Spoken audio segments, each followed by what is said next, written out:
예, 신채호 선생의 저서 그러면 참 많이 알려진 게 조선 상고사죠. 근데 실제 처음부터 제목이 조선 상고사가 아닙니다. 조선일보에 조선사라는 이름으로 연재되었습니다. 연재되었는데 단군시대, 부유시대, 뭐 우리가 아는 뭐 삼국시대, 발해시대 쓰다가 신채호 선생의 요구로 중단되었습니다. 물론 중국에 있을 때고 국내에서는 이렇게 발행되고 중간에 연락처한테 전화기를 그랬습니다. 연락처한테 전화기를 교정 볼 게 많고 수정 볼 게 많다. 더 이상 연재하지 마라. 뭐 그랬답니다. 또 이 부분에 대해서도 어째 또 평하는 분도 그럽니다. 겉으로는 그렇게 교정 볼 게 많고 수정할 게 있다고 했지만은 조선일보가 친일하는 바람에 그래서 끊었다. 그렇게 보는 분도 있는데 물론 근거는 없습니다. 그래서 이제 요까지 미완성입니다. 미완성인데 조선사로 시작해서 연재로 쭉 나가다가 중단했기 때문에 미완성인데 나중에 단재 신채호 선생 기념사업회에서 단재 신채호 전집 간행할 때 조선사 중에서 앞부분만 연재했고 중단됐기 때문에 요거 자체를 따로 그냥 조선상고사라는 이름으로 발행했습니다. 그래서 우리 의뢰 신채호 선생 그러면 조선상고사 뭐 유명한 저서로 조선 또 상고문화사 요걸 주로 다루죠. 원래는 조선사 전체를 다루고 싶었던 분입니다. 그러니까 묘청의 난 같은 것도 아주 좀 깊이 생각하셨고 연구하셨고 했었죠. 근데 여기서는 묘청의 난까지 다루지 못했습니다. 예. 뭐 제가 역사학자라기보다는 저는 철학의 전공이다 보니까 뒤에 나오는 부분은 각자 읽어보시고 1편 총론은 신채호 선생의 역사에 대한 관점이라서 이거는 정말 우리가 한번 돌아봐야 되겠다 싶어서 총론만 소개해 드리려고 합니다. 총론에서 1. 역사의 정의와 조선 역사의 범위. 예, 이 사진에 보면 사의 정의와 조선 사의 범위. 그렇게 되어 있죠. 사, 역사입니다. 역사는 무엇인가? 바로 아와 비아의 투쟁. 뭐 신채호 선생의 역사관 그러면 어려 그러죠. 아와 비아의 투쟁. 뭐 해겔 변증법으로는 정반합 그러죠. 또 토인비 뭐 역사학에 보는 관점, 또 뭐 카의 역사에 보는 관점 등이 있죠. 처럼 신채호 선생이 보는 역사의 관점은 아와 비아의 투쟁이다. 그래 본 겁니다. 그냥 투쟁이 아니고 아와 비아의 투쟁이 시간적으로 발전하고 공간적으로 확대되는 심적 활동의 상태이다. 그렇게 보신 겁니다. 무엇을 아라고 무엇을 비하라는가? 한마디로 주관적 위치의 선자가 아, 그 외는 비하다. 역사의 주체, 중심, 주관이 아고 그 외는 비하다는 거죠. 역사적인 아가 되려면 반드시 다음 두 개의 속성까지 한다. 그 두 개 중에 하나, 상속성. 우리가 상속받는다, 상속세 그러죠. 똑같습니다. 역사는 쭉 이어져야 한다. 뭐 어느 날 외국인이 잠시 왔다 간 거 역사에 기록 안 되고 그냥 뭐 지나가 버리죠. 쭉 이어진다. 시간적으로 생명이 끊이지 않는다. 그 다음 하나가 보편성. 공간적으로 영향이 파급되는 것을 말한다. 자, 요걸 뭐냐 하면 예를 들어 놓은 게 겁니다. 보편성의 사례, 정렬입. 이 정렬입이 실제 뭐 제가 역사학 배울 때는 주로 정렬입의 난 했는데 정렬입이 반란 일으켰는지 안 일으켰는지는 모릅니다. 지금 통설은 반란 안 일으켰다 봅니다. 그 선조는 반란 일으켰다고 하고 영모제로 처형해버리는 게 그게 선조가 그 당시에 당파 싸움하던 그 양대 세력을 이용한 중에 하나 그렇게 됐다 하는데 어쨌든 이 정렬입의 사상에 있어서는 아주 과격한 사상입니다. 군신 상강설 타파. 그 당시 당연히 영모가 될 만한 그런 사상입니다. 반란 안 일으켰다 할지라도 이것만 갖고도 처형감은 처형감입니다. 근데 어쨌든 대단하죠. 서양에서 루소가 민양론 또는 사회계약론 이야기하죠. 이보다도 훨씬 앞선 대단한 사건입니다. 절대군주시대. 물론 우리 동양에서는 서양은 절대군주라 그러지만은 동양에서는 특히 우리 한국은 절대군주시대가 없었습니다. 잠시 있었죠. 거의 없었습니다.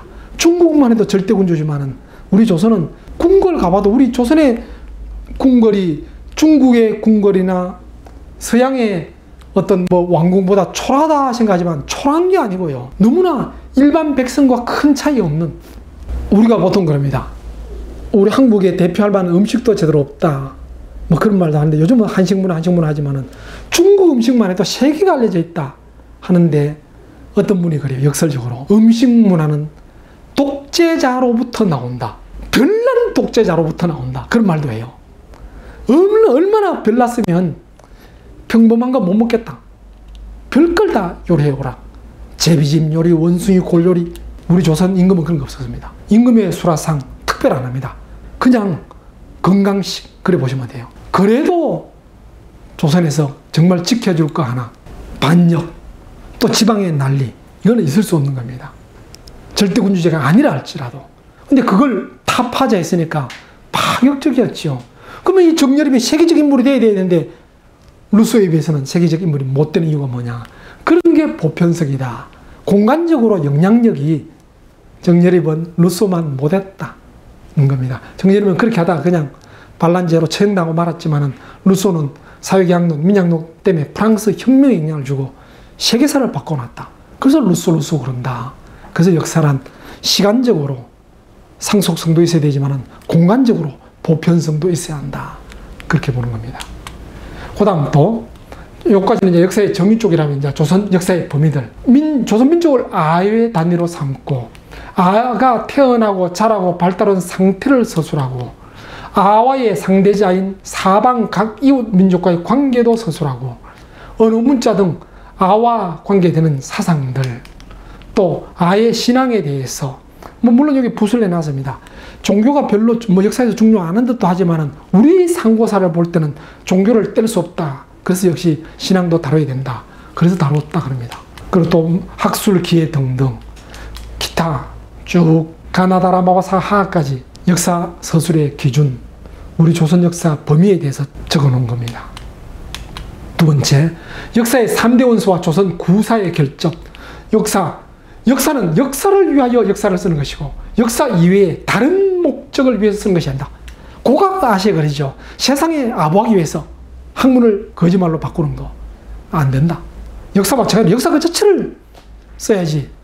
우리 조선 선비들이 그야말로 하늘 가지다 봤던 공자님 역사관, 춘추사관이죠. 근데 신채호생은 춘추사관을 비판합니다. 공자 중심이고 공자의 고향 노나라 중심이다. 중국이 세상의 전 중심인 줄 알고 중국 중에서 춘추전국시대 수많은 나라 중에서 노나라는 조그마한 변방의 나라에 불과했지만은 공자 자신의 고향이라고 노나라가 가장 정통인 것처럼 주나라의 정통을 개성한 것처럼 썼다. 그러면서 변방의 역사에 대해서는 다 무시하거나 또 중국 자체가 부끄러운 것은 일부러 뺐다. 그렇게 하면 안 된다. 역사는 역사 그대로 써야 된다. 그 얘기입니다. 역사란 시간적으로 계속되고 공간적으로 발전해가는 사회활동 상태의 기록이기 때문에 때, 땅, 사람, 쉽게 천지인 세 가지가 기본 원칙이라 되죠. 천시. 그걸 보면 되죠. 그래야 되는데 바로 이래서 삼국사기 보면 스님이 쓰다 보니까 단군 왕금 시대는 불교가 들어오지도 않았는데 그 당시 내용을 불교용어로 불교스럽게 써버렸다. 비판하는 겁니다. 또 김부지 역시 마찬가지입니다.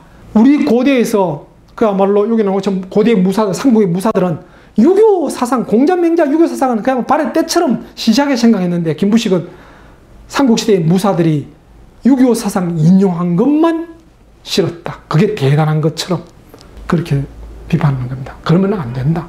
그 당시 때, 그 당시 땅, 그 당시 사람 그대로 써야지. 지금 내가 불교 신자라고, 지금 내가 유학자라고 그런 기준으로 쓰면 안 된다. 그 말씀이죠. 예, 삼국사기입니다. 삼국유사. 우리 고대사 알려진 거 이거밖에 없잖아요. 다 없어지고 뺏기고 불타고 그렇죠. 근데 이것마저도 이 모양이라고 신채호생은 비판하는 겁니다. 그 다음 구사의 종류와 그 득실에 간략한 평. 조선 역사 제일 오래된 게 신지. 저도 단곤조선 때 벼슬 이름이라 그러죠. 사람 이름이 아니다. 신채호생 그러죠. 신지는 벼슬 이름이라는데 그 신지 역사 책을 서술하는 기관이다. 역사편찬위원회 같은 데다 그럽니다. 근데 그게 있었지만은 이조 태종이 유학을 중심으로 삼고 그 밖에 일체를 배척하여 이단으로 간주하는 문제 다 불사르면서 신지도 그때 없어져 버렸다. 그렇게 보는 겁니다. 그런데 고려사 김위제 전에 적힌 찾아오고 항복해온 나라가 70여 개국이니 그 덕에 의하여 단군의 정신을 지켜나갔다. 이런 기록들 남아있다는 겁니다. 이것만 봐도 대단하잖아요. 단군시대가 얼마나 흥했으면, 강성했으면 주변 나라 70개국이 항복해 왔고 그런 정도인데 삼국 사기에도 삼국유사에도 이런 거 안 다룬다. 그 얘기입니다. 또 고구려는 동명성제, 대무신앙의 대사관 조선 상고사로부터 고려 연초에까지 6기라는 책 썼지만은 100권이나 되는데 광구검의 난 쳐들어와서 다 뺏겨버렸다는 거죠. 근데 뺏겨갔는데 이 광구검이 약탈해간 그 고대사 중에서 일부가 중국 위서에 남아있다는 겁니다. 그 다음 이제 삼국시대, 바로 백제의 공의 서기, 고구려의 이문진의 신집, 또 신라 때의 진왕 때의 거칠부의 신라 고사 등등 있었지만 지금은 흔적도 없이 사라졌으니 눈물을 뿌릴 것이다. 너무 안타깝다. 그 말씀이죠. 그래서 지금은 고고학적으로 교과서에 이렇게 실려 있죠. 이럴 것이다. 추측만 하는 겁니다. 근데 이것도 요즘은 이제 고조선 그러면 이렇게 그리잖아요. 근데 제 고등학교 다닐 때는 요게 우리 역사로 배웠습니다.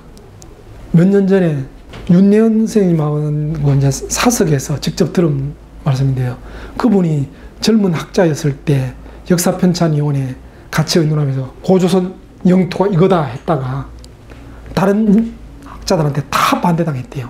조목조목 중국 얘기로, 우리 한국에는 삼국사기 삼국사에서는 자세한 게 없으니까 중국의 사설을 들면서 자세히 설명하니까 그 사람들이 다 반대하면서 하는 소리가, 윤 교수 말대로 하면 당장 교과서, 참고서 수십 종을 다 바꿔야 됩니다. 그래서 할 수 없습니다. 라고 했대요. 그래서 아예 그 역사편찬위원회 교과서 편찬위원회랍니다. 그래서 윤대현 교수가 사퇴했답니다. 사퇴하고 기자들이 막 왜 사퇴했냐 그랬을 때 차마 그 말을 제대로 할 수 없었다. 근데 지금은 이게 통설처럼 다 인정하잖아요. 단지 여기서부터다 아니다 더 요거 좀 차이가 나지만 만주골판 다 고조선 땅이다. 지금은 인정하잖아요. 근데 이게 신재호 선생도 안타깝게 본 겁니다. 삼국사기 삼국사에서는 그렇게 다루지 못했다. 그래 보는 겁니다. 심지어는 백제도 여러 해 했지만은 산둥반도까지 또 왜 일본까지 영향을 직접 미쳤다 그러죠. 심지어는 속국이다까지도 말하기도 합니다. 세 번째, 구사의 종류와 그 덕질에 관련한 평에서 고려가 몽고에 피하여 쿠빌라이 위풍이 전국을 뒤흔들게 되자 바로 황제한테 쓰던 용어들, 황경, 제궁, 해동, 천자, 팔관학부 이런 거 다 못 쓰도록 했다는 겁니다. 몽고족. 심지어는 그 당시에 왕도 충자로 다 바뀌어버렸잖아요. 고려의 왕들 세종, 태종 그러다가 다 그냥 인종 그러다가 충여랑, 충무로 다 몽고에 충성한다. 당연히 우리 대단했던 역사들 제대로 쓰도 못하고 황제 칭호도 못하고 그래 돼버린 겁니다. 그러면서 그걸 기피하고 했는데 이러한 때 허다한 역사 저술들 중에서 유일하게 4대 사상을 고취한 김무식의 삼국사기와 그에 딸려붙은 삼국유사만이 남아서 전해올 수 있게 된 것이다. 왜 요거는 살아남았겠냐? 오죽했으면 그런 말씀도 되겠지요. 4대주의 사상 그래 볼 수 있고 또 삼국유사 때문에 당군시대를 아예 그냥 신화처럼 볼 수도 있고 요런 거나 겨우 남아있다. 바로 신채 선생이 한탄하신 겁니다. 그 다음 고려 당대 사기를 말하면 고려 말세 군신들은 고종 이전까지 정말 강성했다. 실제 우리가 외적의 침입을 정말 많이 받았다 그러지만은 몽고족한테 진 이전에는 외적과 싸워 진 적이 없는 것 같아요. 고구려 때 당나라한테 진 것처럼 보이지만은 당나라한테 진 게 아니죠. 나당연합군에 졌지요. 그래 볼 때 순수하게 외적한테 항복한 적이 없습니다. 근데 그런 거 몽고족 침략 이후는 우리 대단했던 거 다 깎아내리고 오직 비사, 우리를 천하게 쓰는 그런 말이나 후한 폐물로 북방 강국한테 복종해서 섬기는 거 이런 것만 위조해서 이런 기록들이 이조 정인지가 찬솔한 고려사의 기초 사료가 되었다. 그러니까 고려사에서도 우리 찬란한 역사 없고 정말 우리가 별 볼 일 없는 그런 것만 적혀 있다. 그렇게 한탄하신 겁니다. 이 70여 권이나 되는 이런 책이. 그 다음 사료 수집의 선택에 관한 참고입니다. 비석에 대해 참조에 대해서 아까도 한 번 말씀드렸죠. 바로 집안연에 가서 직접 비석도 보고 무덤도 보고 그러면 고려사 만번 읽는 것보다 낫다. 쭉 다녀보니까 일반 능이 수백 개, 왕능으로 해당되는 게 수백 개고 묘가 1만 개 내외라는 억단을 했을 뿐이다. 현재 인정하고 있는 확인된 게 12,000여 개라 그러죠. 그래 보면 어느 정도 맞죠. 하루 동안 그 외부에 대한 조잡하고 얕은 관찰밖에 하지 못하였지만 그것만으로도 고구려의 종교예술, 경제력 등이 어떠 했는지 눈앞에 훤히 되살아나서 이미 역사, 문헌을 통해 충분히 알고 있었던 분이라서 현장 직접 가서 하루만 봤는데도 짐작이 되더라는 겁니다. 집안을 한 번 본 것이 김부식의 고구려사를 10,000번 읽는 것보다 낫다. 이게 지금 현재 집안시의 국내성 유적입니다. 집안시에 남아있는 고구려 국내성 흔적입니다. 아무 철조망 보호장치 없습니다. 아파트 애들이 그냥 뛰어다니고 놀아요. 이게 우리 땅이라면 이렇게 둘 수가 없는데 중국이 지금 이렇게 되고 있습니다. 이게 시내 가운데 있습니다. 변두리가 아니고, 아까 말씀드렸죠. 광개토대왕릉과 좀 몇 킬로 떨어지는 곳에 장군청도 이 주변의 사람들이 누구 무덤인지 몰라서 그냥 장군총 그랬대요. 근데 왕릉이다라고 보면서 장수왕릉이다라는 게 통설입니다. 아직 확실하지는 않습니다. 아니다 하는 분도 있으니까. 그 다음 자료수집에 선택하는 거, 각 서적들의 상호 증명에 대해서 고려사 최영전을 보았더니 최영이 이르기를 당이 30만 군사로 고구려를 침하였으므로 고구려 성군 3만을 보내서 이를 대파했다. 3만 명이 30만 군대를 대파했다. 이게 최영 장군이 이런 말을 했는데 삼국사기 어디에도 이런 거 안 나온다는 겁니다. 그 최영 장군은 뭘 가지고 이런 말을 했겠냐? 어떤 기록이 있으면 이런 말을 했겠죠. 근데 그런 게 안 나온다는 겁니다. 그러면 또 이 성군이 뭐냐에 대해서 서경의 고려동요. 성의 고려동요 뭐냐면 송나라 서경이 사신으로 고려에 왔다가 그 당시에 고려에 직접 보고 들었던 여러 가지 문화, 문물, 유적 등을 적은 겁니다. 거기에 말하기를 이 성군은 제가 화상, 솔가 화상 그러기도 하죠. 그냥 출가해서 절에 있는 게 아니고 집에 사는 스님 같은 그런 분이다. 가사도 입지 않고 계율도 행하지 않고 검은 명주, 조백 그런 거 입고 했는데 머리 허리띠 대고 했는데 보통 우리가 알려지기는 고구려의 조이선인 거죠. 조이, 검은 옷. 검은 옷을 입고 머리 짧게 가르고 두건 두르고 그런 사람이다 했는데 참 잘 안 알려져 있죠. 길림성 무용총 내부벽화에 보면 조이선인 같아 보이는 사람이죠. 검은 옷 입고 머리 짧고. 조이선에 대한 기록들이 많이 있습니다. 남아있는 흔적 기록들, 단편 기록들을 보면요. 중국 통전, 신당서 등 각 역사책에서 조이선인, 여기서는 먼저 선자 썼죠. 있고, 또 고려사 명림답부가 뭐냐 싶죠. 명림답부. 고구려 최대의 명제상입니다. 정말 이런 분에 대해서도 위인전으로 다룰 만한 정말 대단한 분인데 거의 잘 안 알려져 있죠. 연나조이라고도 했다. 또 중국 후한서에서는 조이선인을 예속선인이라고도 하였으니 이 선인 다 우리말로는 선인이다. 이걸 한자로 그냥 바꾼 말이다. 이 선인은 신라 때 국선, 나라의 선인이다. 국선, 종기정부사단. 또 승군은 국선의 수하에 속한 단명이며 승군을 제가화상이라고 한 것은 후세 사람들이 그렇게 붙였다. 임진왜란 일본군과 싸웠던 승군 그런 거와 다르다는 거죠. 고구려의 신라의 화랑 같은 게 고구려의 선인, 조이선인입니다.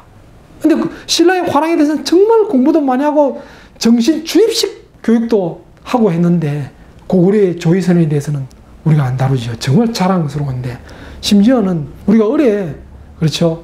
당태종이 쳐들어왔을 때 막았던 거 안시성의 양만춘만 생각하죠. 총대장은 연개소문입니다. 연개소문 별로 안 다루고 양만춘 하나만 다루죠.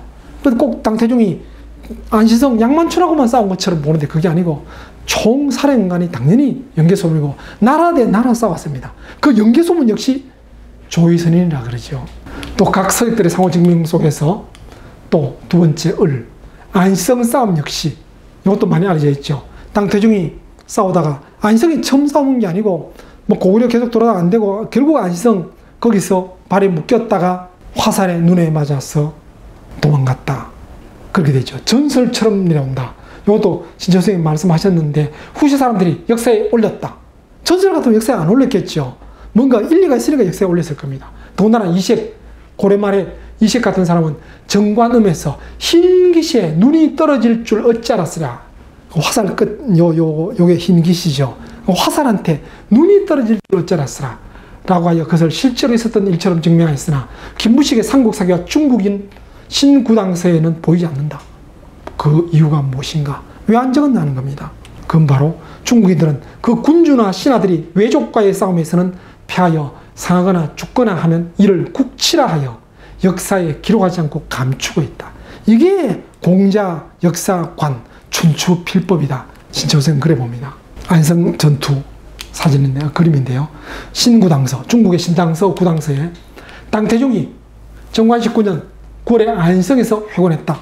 그렇죠. 찌고 후퇴했다 소리는 할 수 없죠. 회곤했다. 또 그해 12월에 태종의 병세가 유감으로 유박이 심히 슬퍼하고 두려했다. 유박 전에 나오니까 유박이 그 핵심 당태종의 오른팔 같은 핵심 신하입니다. 정관 20년에 결국은 1년 후죠. 황제의 병이 완전히 낫지 못하여 태자에게 정사를 위임했다. 이 당태종이 보통 사람 아닙니다. 이세민, 중국 어쩌면 최고의 문화시대 정관의 치를 이룬 사람입니다. 이런 당태종이 고구려 침략했다가 박살나고 돌아간 겁니다. 근데 왜 박살났는지 그런 말을 하고 왜 돌아간지도 없지요. 병이 왜 난지도 없이 그냥 그렇습니다. 전쟁 끝나고 나서 바로 병이 심해서 왕위도 물려줄 정도입니다. 그러다가 3년 후에 결국 죽습니다. 그 건강한 사진을 보면 당태종 이렇지요. 물론 뭐 일부러 그렇게 그릴 수도 있겠지만 그렇게 신체 건장한 양반이 고구려 침략했다가 돌아가서 3년 만에 죽습니다. 그러고서는 죽은 언니를 강목에서는 이질이 다시 심해졌기 때문이라고 하였고 자치통감에서는 요동에서부터 종기를 알았다. 이렇게 되어 있습니다. 이게 다 바로 중국의 부끄러운 것은 숨기고 그 춘추필법에 영향받아 이렇게 썼다는 겁니다. 그걸 가지고 김부식의 삼국 사기도 기록 안 했다는 겁니다. 물론 김부식 입장에서는 춘추필법 스타일로 춘추필법의 또 장점은 겁니다. 객관적 사실 있는 그대로 하지 추측이나 전설 떠도는 정사가 아닌 건 안 실른다. 그래서 김부식도 그냥 민가에 내려오는 거 또 야사에 나오는 거 그런 건 안 실고 실제 중국 역사책에 있는 것만 옮겨 실었으니까 같이 안 실었을 것 같지요. 또 제가 한 10년 좀 전에 요즘처럼 이제 디스크 말고 비디오 볼 때 비디오 집에 가서 빌려왔는 중국 비디오 한 10몇 권짜리인데 그게 척천무 비디오였습니다. 척천무가 바로 당태용 때지요. 당태용 죽고 나서 거의 척천무가 뭐 독자다시피 했는데 거기에 보면요. 당태종이 고구려 갔다 와서 감기 걸려 죽었다. 비디오에 그렇게 말해요. 참 그게 중국입니다. 사르수육과 선택하는 참고 각종 명사에 대해서 이 명사들 뭐 일일이 옛날 글자를 뭐 고칠 거 뭐 있냐 하지만은 요 따라 하나하나 읽지는 않겠지만은 그냥 한자 뜻 그대로 보지 마라. 이두문자로 우리말을 한자로 옮겨 쓸 뿐이다. 원래 우리말이 뭔지를 알아야 된다. 그 말씀입니다. 그게 뭐 중요할 것 같냐 싶지만 예를 들어서요. 말입간 우리 신라 뭐 관직 잘 쓰죠. 각간, 발한 이렇게 간, 한 그런데 각 불각자죠. 뿔한 거는 불이란 뜻이고 음은 발이고 그러니까 각이나 발이나 똑같다는 겁니다. 또 간과 한이 다 우리말 한인데 한자로 쓰다 보니 이렇게도 쓰고 이렇게도 썼다는 겁니다. 결국은 각간이든 발한이든 다 불안인데 왕을 말한 것이다. 이 한이라는 자체가 가장 높은 우두머리, 으뜸, 밝음 이런 걸 뜻한다. 그렇게 보는 겁니다. 말한, 불안, 신한 마찬가지죠. 만, 뭐 진한, 변한 이런 뜻이 아니라는 겁니다. 이걸 한자로 쓰니까 만, 진한, 변한 이렇게 쓰는데 원래 뜻은 천지인, 뭐 인 대신에 태일, 천일지일 태일 그걸 쓰는데 그 뜻, 삼신. 삼신은 환인, 환웅, 당군 그렇게 보기도 하지만 더 크게 천지인, 천일지일 태일 그런 걸 담고 있는 큰 어떤 하늘 같은 신. 근데 또 천일지일 태일 하니까 어떤 분은 어디서 본 글자 같은데 환단곡이 나오죠. 환단곡이 신채호 선생 역사관 모방 좀 했습니다. 사로의 수익과 선택하는 참고 위서에 대해서 우리는 고대의 진귀한 서적들을 불살라 없앤 적은 있었으나 위서를 조작한 일은 없었다. 근래 와서 신채호 선생 당대에 와서 천부경, 삼일신고 등이 처음으로 출연하였는데 아무도 그것을 변박한 일이 없었다. 발해부터 내려오는 것이다. 뭐 당군 때부터 내려오는 물론 천부경에 대해서는 당군 때부터 내려온다 그런 말은 없습니다. 근데 삼일신고는 발해부터 내려왔다. 대종에서 공식적으로 이야기했죠. 그런 거에 대해서 변박도 없었는데 이것을 고서로 믿고 인정해주는 사람이 없게 된 것이다. 그럼 이거 고서 아니다는 뜻이냐? 그런 식이 아니고 이런 거 고서다, 진짜다, 가짜다 그 당시 우리 안 따졌다는 겁니다. 왜? 우리나라 서적은 각 시의 족보 중에서 그 조상의 일을 혹 위조한 적은 있었으나 그걸 제외하고는 진위를 변별 그리 신경 쓸 게 없었다. 주로 역사 위조 많이 하기는 중국만 한 게 없다. 실제 중국은 고대 사도 그랬습니다. 우리 뭐 중국 책 중에서 뭐 중요한 책 중에 하나 관자, 물론 뭐 맹자, 논어 이런 거는 뭐 공자, 맹자의 말씀이라 하지만 관자는 관중의 말이 아닌데 관자 이름 붙입니다. 나중에 사람들이 갖다 붙인 거 그런 게 중국에는 참 많이 있어요. 뭐 이름을 크게 갖다 붙여야 책이 인기 있다고 관계없는 사람도 갖다 붙이기도 합니다. 그게 중국인데 우리 뭐라고 신철생 그럽니다. 족보는 좀 위조한 게 솔직히 좀 있었지만은 우리는 책을 위조한 적은 없었다. 그래서 천부경 3일 신고가 갑자기 나와서 이거 고소라 해도 사람들이 의심 안 했다. 근데 요즘 위선 많이 하죠. 참 제야사서 하는데 전 제야사서 한때 제야사서에 깊이 빠지기도 하고 했지만은 조금 역사 공부를 하고 나서 보니까 예 전부 다 거짓말은 아니지만은 사료들은 있었겠지만은 조작한 흔적이 솔직히 너무 많습니다. 천부경 정말 저도 천부경 오랫동안 연구해 왔지만 이거는 정말 이걸 갖고 인터넷에서는 봐라 천부경 상형문자로 기록되어 있었다. 단군시대 상형문자 시대 아닙니다. 그리고 이거 실제 뭐 당장 인터넷 가서 한번 찾아보십시오. 확대해 보면요, 예 종이는 구겨지고 낡았지만 글씨는 깨끗하게 찍혀 있습니다. 오래된 종이에 찍은 겁니다. 이 글씨 다르죠. 나중에 쓴 것 같죠. 근데 잉크 강도를 보면 요거는 똑같아요. 이런 안타까운 거 없어도 천부경 가치 있는데 천부경이 아주 단군 때부터 내려온 거 조작하려고 이런 거까지 만든 거 안타까운 일입니다. 근데 이게 안타까운데 북한 중앙방송에서 백두산 장군봉에서 천부경이 새겨진 대리석을 발견했다 발표를 했는데 이거 단군 때 대리석 같습니까? 깨끗한 현대판 대리석 누가 봐도 편하죠. 글자 똑같습니다. 이거 여기서 찍어왔다 소리 하려고 요즘 신채호 선생님이 봐서 막 한탄하시겠지요. 오히려 이러면 있었던 역사마저도 인정 안 하려고 한다. 네 번째 자료 수집 중에서 몽고, 만주, 토요콘 터키입니다. 어느 풍속 연구해보고 또 어느 그런 거 연구해 봤을 때 다 같은 또 혈족 봤을 때 다 우리 민족이다. 아니 몽고, 만주는 그렇다 치고 터키까지 오히려 터키 사람들은 우리를 형제의 국가라 생각해요. 우리는 중동 사람처럼 생각하는데 예 보시는 것처럼요. 6.25 때 참전국 중에서 실제 전투병 보내온 16개 나라 중에 바로 터키도 있습니다. 형제국에 전쟁이 일어났는데 도와주러. 우리 2002년도에 월드컵 할 때 우리 4강 때 터키하고 붙었죠. 붙었을 때 우리가 막 관중들이 당연히 그냥 막 열렬히 대한민국 응원하니까 터키에서 상당히 섭섭해했어요. 아니 저럴 수가 있나 우리 형제의 나라가. 그래서 우리도 이제 그 소식을 듣고 다음에 우리는 비록 이제 4강까지 딱 올라가고 4등 했지만은 터키가 그때 어느 나라인가 다른 나라하고 붙을 때 독일인가 붙을 때 우리가 일방적으로 또 터키 응원해주고 한 적이 있습니다. 형제의 나라 바로 언어, 풍속, 혈족 여러 가지를 볼 때 같은 민족이다 본 겁니다. 만주 쪽에서 건너갔다 그래 보시는 거죠. 자 이제 5번째 중에서 이제 정리입니다. 총론, 역사에 대한 역사적 개조에 대한 소견, 개통을 구해야 된다. 우리가 보통 왕조 개통만 이야기하는데 그러면 안 된다. 왕조뿐만 아니라 그렇죠. 그 외에 다른 계통도 같이 해야 된다. 또 회통을 구해야 된다. 이건 또 뭔 말이냐면요. 묘청의 난 우리 잘 알죠. 묘청이 서경천도 하자 그랬더니 바로 그 당시 고려 대신들이 막 따르고 파가 반으로 나눠져서 묘청파, 김부식파 나눠졌다가 결국은 김부식파한테 당했다. 무슨 하늘에서 떨어지는 이야기처럼 그래 하느냐. 왜 갑자기 묘청이 승려라 그러죠. 승려인 묘청이 갑자기 하늘에서 떨어진 것처럼 나온 사람이 왜 신라의 대신들 반이 따르고 반은 김부식 따르고 그랬겠냐.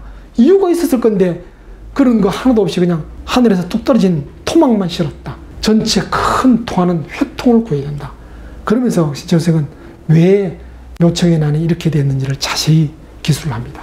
또 감정에 좌우돼서는 안 된다. 그러면서 예를 든 겁니다. 이충몽전서에 설명하기를 거북선은 목판으로 덮었다, 철판으로 덮은 것이 아니다. 실제 철판으로 덮었다는 기록 없습니다. 이순신이 직접 거북선을 제작해서 선조한테 올린 장계에도 철판 덮었다 그런 기록 없어요. 유성룡의 징비록에도 안 나옵니다. 오히려 이순신을 직접 종종 따라다니면서 보고 직접 보고 했던 조카가 이분이 있었던 바로 이순신 행장에 보면 목판 덮었다는 게 나옵니다. 그리고 정조 때 바로 정조의 명으로 총 집대성한 이충봉 전서에서도 목판으로 덮었다 그렇게 되어 있습니다. 근데 우리는 철갑선으로 알고 있잖아요. 그래서 이순신 신청은 그럽니다. 이순신은 어쨌든 지붕을 덮었으니까 장갑선의 비조, 시조라 할 수는 있어도 철갑선의 비조라 할 수는 없을 것이다. 철갑선의 창제자라고 하는 것이 장갑선의 창제자라고 하는 것보다 더 명예로운 것이기는 하지만 창제하지 않은 것을 창제하였다고 하면 이것은 진화의 단계를 어질필 뿐이다. 그렇게 말씀하십니다. 감정에 좌우돼서는 안 된다. 오늘날 제하사학을 신봉하는 사람들 꼭 이거 명심해야 됩니다. 신철 선생에 대한 비판하는 사람들은 신철 자신이 감정에 치우쳤다 했지만은 감정은 싫었지만은 바로 근거 없는 거 주장은 안 합니다. 근거 없는 거는 근거 없다고 말씀을 실어놨습니다. 뭐 이렇게밖에 추측할 수 없다 그렇게 기록을 해놨습니다. 오히려 본식을 보존해야 된다. 이것도 뭐냐면 그 본질을 그대로 기록하라. 왕이 또 뭐 문제가 있으면 문제가 있는 그대로, 신체에 문제가 있으면 신체에 문제 있는 그대로, 정신에 문제가 있으면 정신에 문제가 있는 그대로 실어야지. 그런 거 다 감추고 좋은 것만 싣고 그냥 또 껍데기만 무슨 왕이 언제 즉위했고 어떤 일만 했다 이렇게 실어서 안 되고 그 본래의 모습을 그대로 실어야 한다 그 얘기입니다. 정리하겠습니다. 역사는 개인을 표준으로 하는 것이 아니라 사회를 표준으로 해야 한다. 이조 전반기 사상은 세종대왕과 퇴계, 우리 조선시대 역사는 결국 세종대왕 퇴계가 중심이 되었다.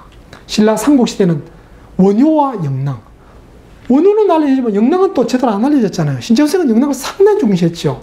영랑, 난가사상, 화랑의 한 사람입니다. 근데 우리는 영랑조차도 안 알려졌는데 신채호생 때만 해도 원효와 영랑 두 축이다.